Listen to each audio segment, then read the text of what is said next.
নমস্কার, কৃষ্ণা টক্স বাংলা চ্যানেলে আপনাদের স্বাগতম। আজ আমরা প্রবেশ করছি শ্রীমদ্ভগবদ্গীতার এক অত্যন্ত গভীর ও রহস্যময়ী অধ্যায়, ষষ্ঠ অধ্যায় বা ধ্যান যোগ। আমাদের আজকের ভাবনা হল, অস্থির মনকে জয় করার উপায় কি? মহাভারতের রণক্ষেত্রে দাঁড়িয়ে যখন অর্জুন তার চঞ্চল মনকে নিয়ন্ত্রণ করতে পারছিলেন না, তখন ভগবান শ্রীকৃষ্ণ তাকে শিখিয়েছিলেন আত্মসংযম ও ধ্যানের পথ। শ্রীমদ্ভগবদ্গীতার এই শাশ্বত জ্ঞান আমাদের মনে করিয়ে দেয় যে, যার মন তার বশে নেই, তার মনই তার সবচেয়ে বড় শত্রু, আর যে মনকে জয় করেছে, তার মনই তার পরম বন্ধু। আজকের এই আলোচনার মাধ্যমে আমরা জানব কিভাবে সংসারের ভিড়ে থেকেও নিজেকে শান্ত ও ধীরস্থির রাখা যায় এবং অমরত্বের পথে যাত্রা শুরু করা যায়। গীতা ষষ্ঠ অধ্যায়ের মূল শিক্ষা। শ্রীমদ্ভগবদ্গীতার ষষ্ঠ অধ্যায় ভগবান শ্রীকৃষ্ণ আমাদের মন সম্পর্কে এক গভীর সত্য শিক্ষা দেন। তিনি বোঝান, মানুষের প্রকৃত উন্নতি বা পতনের মূল কারণ বাইরের জগৎ নয়, নিজের মন। ভগবান শ্রীকৃষ্ণ বলেন, যে ব্যক্তি নিজের মনকে জয় করতে পেরেছে, তার মনই তার শ্রেষ্ঠ বন্ধু। কিন্তু যে মন নিয়ন্ত্রণে নেই, সেই মনই তার সবচেয়ে বড় শত্রু। আমরা অনেক সময় ভাবি, পরিস্থিতি খারাপ, মানুষ খারাপ, ভাগ্য খারাপ, কিন্তু আসলে আমাদের অস্থিরতার মূল কারণ আমাদের নিজের অশান্ত মন। মন যখন ইন্দ্রিয়ের পেছনে ছুটে বেড়ায়, তখন মানুষ কাম, ক্রোধ, লোভ ও মোহের জালে জড়িয়ে যায়। ফলে শান্তি দূরে সরে যায়। কিন্তু যখন মন ভগবানের চরণে স্থির হয়, তখন একই জীবন, একই সংসার, তবুও ভেতরে এক অপূর্ব শান্তি জন্ম নেয়। এই অধ্যায় শ্রীকৃষ্ণ আমাদের শেখান আত্মসংযম। আত্মসংযম মানে জোর করে দমন নয়, বরং মনকে উচ্চতর আনন্দের দিকে প্রবাহিত করা।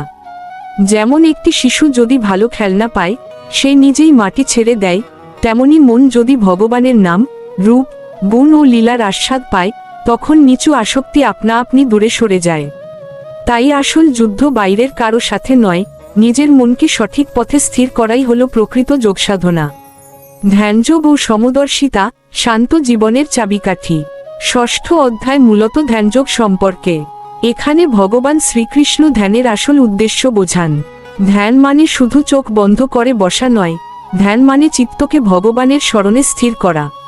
তিনি বলেন, যোগী সেই ব্যক্তি, যার মন সংযত, ইন্দ্রিয় নিয়ন্ত্রিত এবং চিত্ত ভগবানে নিবিষ্ট। এমন যোগী সুখে দুঃখে, লাভে ক্ষতিতে, সম্মানে অপমানে সমভাব বজায় রাখতে পারে।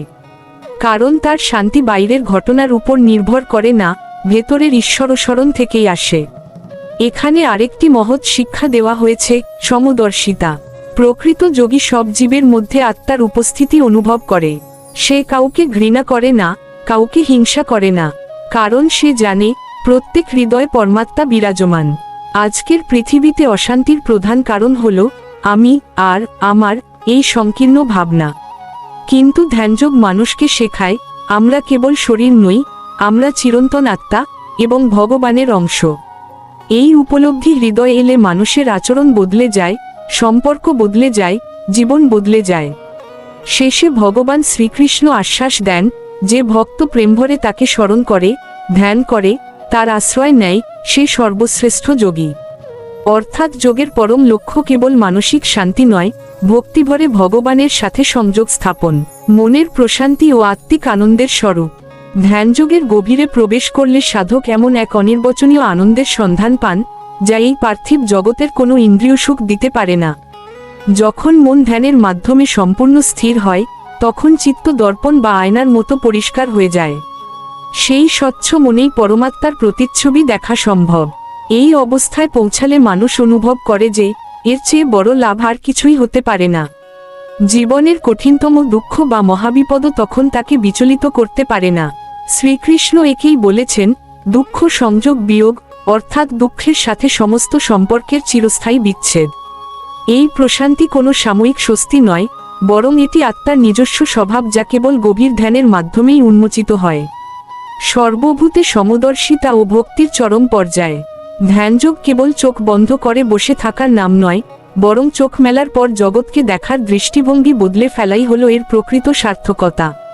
একজন প্রকৃত যোগী যখন ধ্যান থেকে বুদ্ধিত হন, তখন তিনি প্রতিটি প্রাণীর সুখ এবং দুঃখকে নিজের সুখ দুঃখের মতো অনুভব করেন। তিনি দেখেন যে, যে ঈশ্বর তার হৃদয়ে বিরাজ করছেন, সেই একই পরমেশ্বর একটি ক্ষুদ্র পিপীলিকা থেকে শুরু করে প্রতিটি মানুষের হৃদয়েও অধিষ্ঠান করছেন। এই যে সবাইকে সমান চোখে দেখা বা সমদর্শিতা, এটিই হলো আধ্যাত্মিক উন্নতির চরম মাপকাঠি। যখন কোনো ব্যক্তি হিংসা বিদ্বেষ ভুলে পরোপকারে ব্রতী হন এবং সবার মধ্যে ভগবানের অস্তিত্ব অনুভব করেন, তখনই তার যোগ সাধনা পূর্ণতা পায়। অবিচল বিশ্বাস ও পরমেশ্বরের সাথে একাত্মতা। আলোচনার এই পর্যায়ে ভগবান শ্রীকৃষ্ণ আমাদের জীবনের সবচেয়ে বড় আশ্বাসের কথা শুনিয়েছেন। তিনি বলেছেন, যারা সর্বভূতে স্থিত আমাকে ভজনা করেন এবং সর্বদা আমাতে মগ্ন থাকেন, তারা যে অবস্থাতেই থাকুন না কেন, তারা সর্বদা আমাতেই অবস্থান করেন। যোগ সাধনার কঠিন নিয়মকানুন বা কঠোর পরিশ্রমের শেষ গন্তব্য হল পরমেশ্বরের চরণে নিঃশর্ত আত্মসমর্পণ।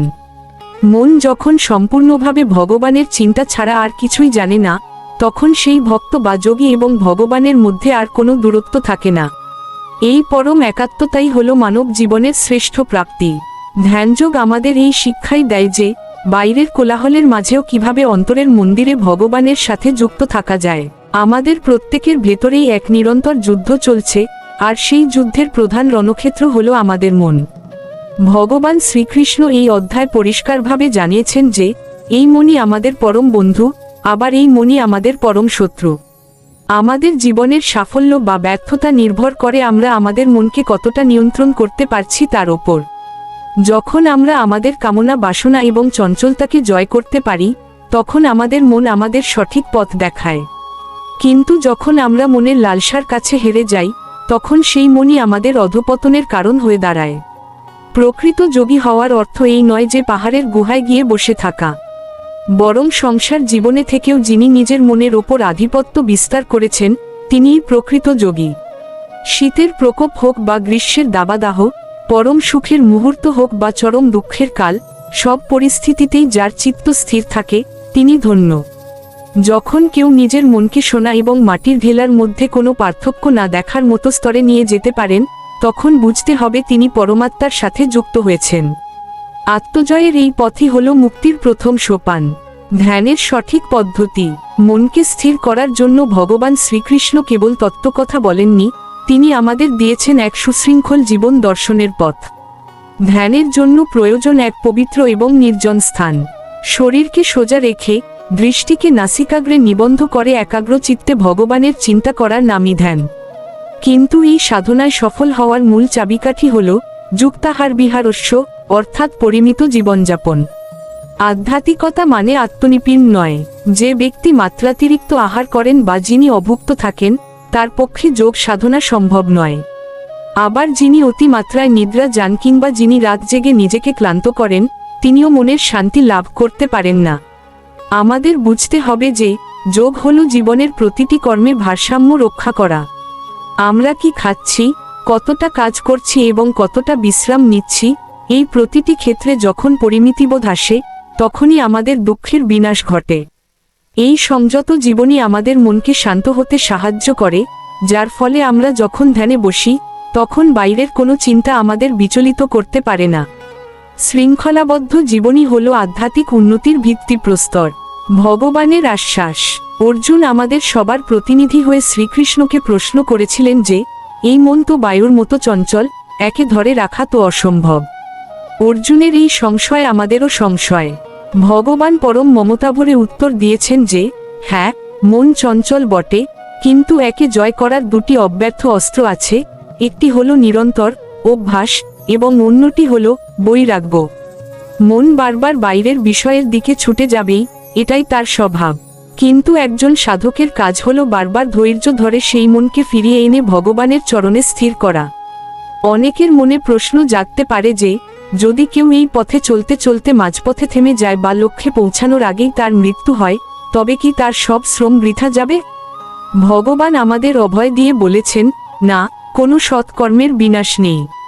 সেই ব্যক্তি তার অপূর্ণ সাধনা নিয়ে পরবর্তী জন্মে কোনো পবিত্র বা জ্ঞানী পরিবারে জন্মগ্রহণ করেন এবং সেখান থেকেই আবার তার যাত্রা শুরু করেন। সমস্ত যোগীদের মধ্যে শ্রেষ্ঠ হলেন তিনিই, যিনি অকৃত্রিম শ্রদ্ধা নিয়ে হৃদয় সর্বদা পরমেশ্বরের চিন্তা করেন। ভগবানের এই আশ্বাসই আমাদের জীবনের প্রতিটি অন্ধকার মুহূর্তে আশার আলো দেখায়। যখন একজন সাধক নিরন্তর অভ্যাসের মাধ্যমে নিজের মনকে স্থির করতে সফল হন, তখন তিনি যোগারূঢ় অবস্থায় উন্নীত হন। এই স্তরে পৌঁছালে মানুষের ইন্দ্রিয়সমূহ আর বাইরের বিষয়ের প্রতি আসক্ত হয় না। আমরা সাধারণত জাগতিক বস্তু বা সম্পর্কের মধ্যে আনন্দ খুঁজি, কিন্তু যোগী সেই আনন্দ খুঁজে পান নিজের অন্তরের গভীরে। যখন মন সমস্ত জাগতিক কামনা থেকে মুক্ত হয়ে পরমাত্মায় লীন হয়, তখন তাকে বলা হয় যুক্ত বা যোগযুক্ত। এই অবস্থায় মানুষের বুদ্ধি এতটাই স্বচ্ছ হয়ে যায় যে তিনি প্রতিটি জীবের মধ্যে পরমাত্মাকে দর্শন করেন এবং পরমাত্মার মধ্যে সমস্ত জগৎকে দেখতে পান। এই অদ্বৈত দর্শনই মানুষকে সংকীর্ণতা থেকে মুক্তি দিয়ে এক বিশাল হৃদয়ের অধিকারী করে তোলে। আত্ম উদ্ধার ও নিজের দায়িত্ব। শ্রীকৃষ্ণ এই অধ্যায়ে একটি অত্যন্ত গুরুত্বপূর্ণ কথা বলেছেন, উদ্ধরেদাত্মনাত্মান, অর্থাৎ মানুষকে নিজের মাধ্যমেই নিজের উদ্ধার করতে হবে। কেউ আমাদের জন্য মোক্ষ বা শান্তি এনে দেবে না, যদি না আমরা নিজেরা নিজেদের সাহায্য করি। আমরা নিজেরাই আমাদের শ্রেষ্ঠ বন্ধু হতে পারি, আবার আমরাই আমাদের নিকৃষ্টতম শত্রু হতে পারি।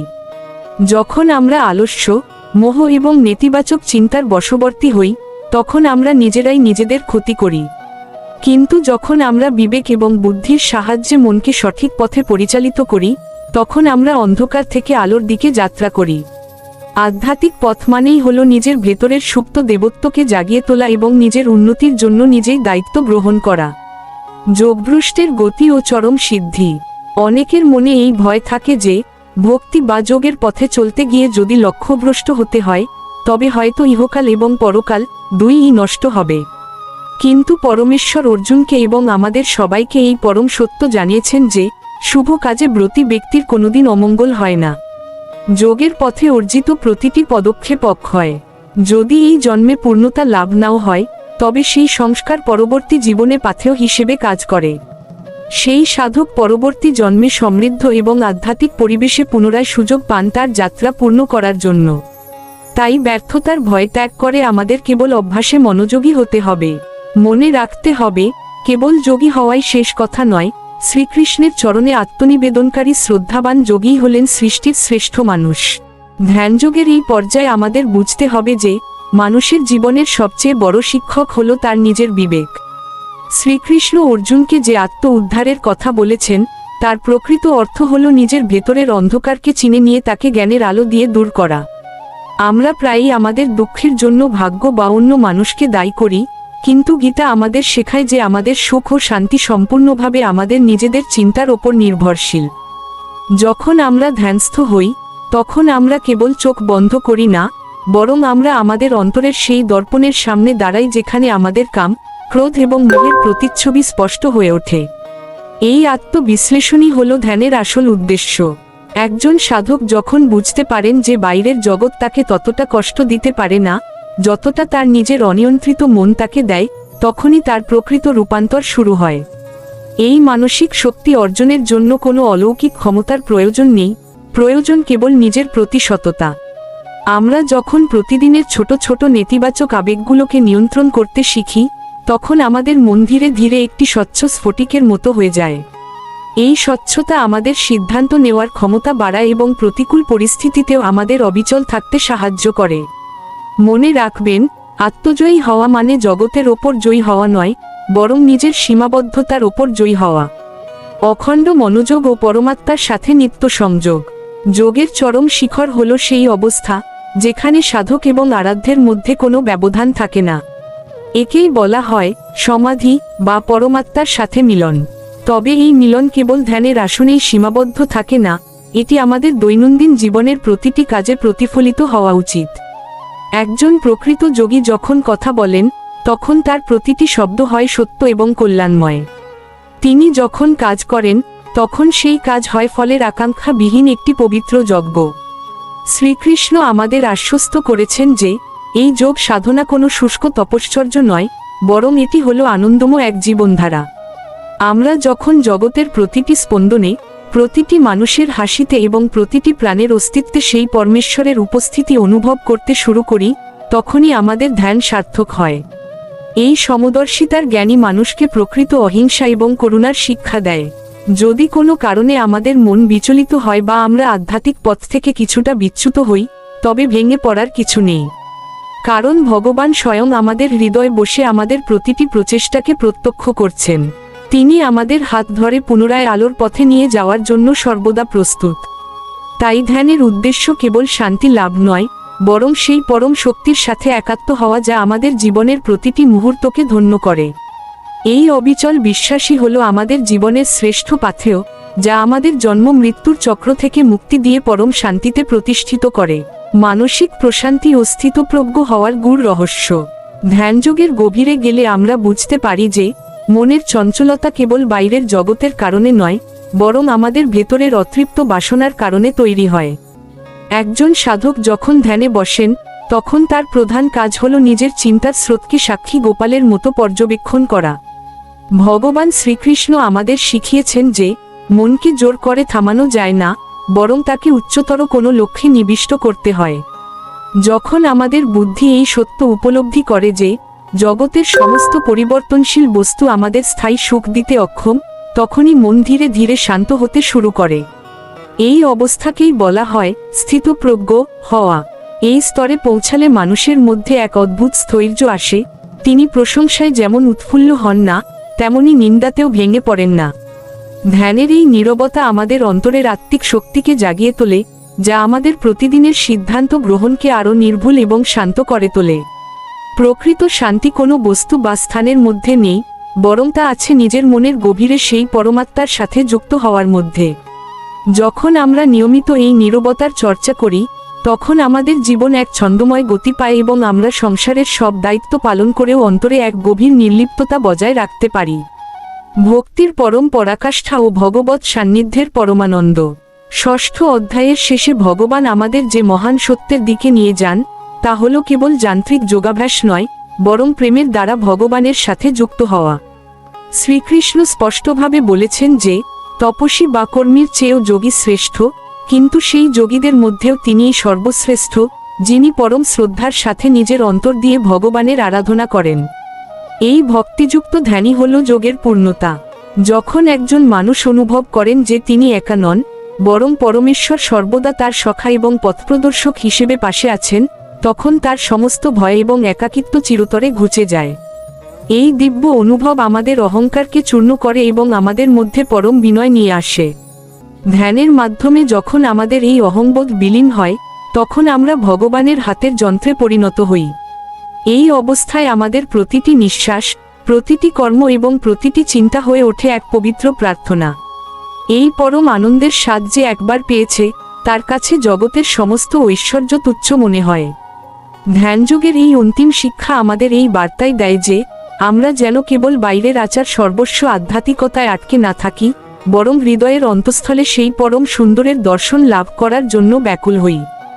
এই ব্যাকুলতা এবং আত্মসমর্পণই আমাদের সাধারণ মানুষ থেকে মহামানবে রূপান্তরিত করে এবং জীবনের পরম লক্ষ্য মোক্ষ লাভে সহায়তা করে। শ্রদ্ধেয় ভক্তগণ, আজ আমরা শ্রীমদ্ভগবদ্গীতার ষষ্ঠ অধ্যায়ের যে অমৃতময় আলোচনা শ্রবণ করলাম, তা আপনাদের হৃদয়ে কেমন প্রশান্তি জাগালো, অবশ্যই আমাদের জানাবেন। ভগবান শ্রীকৃষ্ণের মুখনিসৃত বাণী চিরমধুর, সেই দিব্য জ্ঞানী আমাদের জীবনকে সত্যিকারের অমৃতের সন্ধান দেয়। আমি বিনম্রভাবে আপনাদের আমন্ত্রণ জানাই, আমাদের কৃষ্ণা টক্স বাংলা চ্যানেলে প্রতিদিন রাত ৮টায় ভগবান শ্রীকৃষ্ণের দিব্য উপদেশ ও আধ্যাত্মিক আদর্শ নিয়ে বিশেষ আলোচনা হয়। এটি শুধু একটি ভিডিও নয়, আমাদের সবার এক আত্মিক মিলনমঞ্চ। আজকের আলোচনা আপনাদের ভালো লাগলে ভিডিওটি লাইক করবেন। আপনার একটি আন্তরিক মন্তব্য পরবর্তী বিষয় নির্বাচনে আমাকে অনুপ্রেরণা দেবে। আর যারা ভক্তিপথের এই যাত্রায় সঙ্গী হতে চান, তারা চ্যানেলটি সাবস্ক্রাইব করে আমাদের সঙ্গে যুক্ত থাকুন। আসুন, আমরা সবাই মিলেই মায়ার অন্ধকার পেরিয়ে চিরসত্যের পথে এগিয়ে যাই। আপনাদের সকলের মঙ্গল কামনা করি। আবার দেখা হবে ভক্তিময় এই আলোচনায়। ধন্যবাদ। আন্তে শ্রী মিলন দেবনাথ।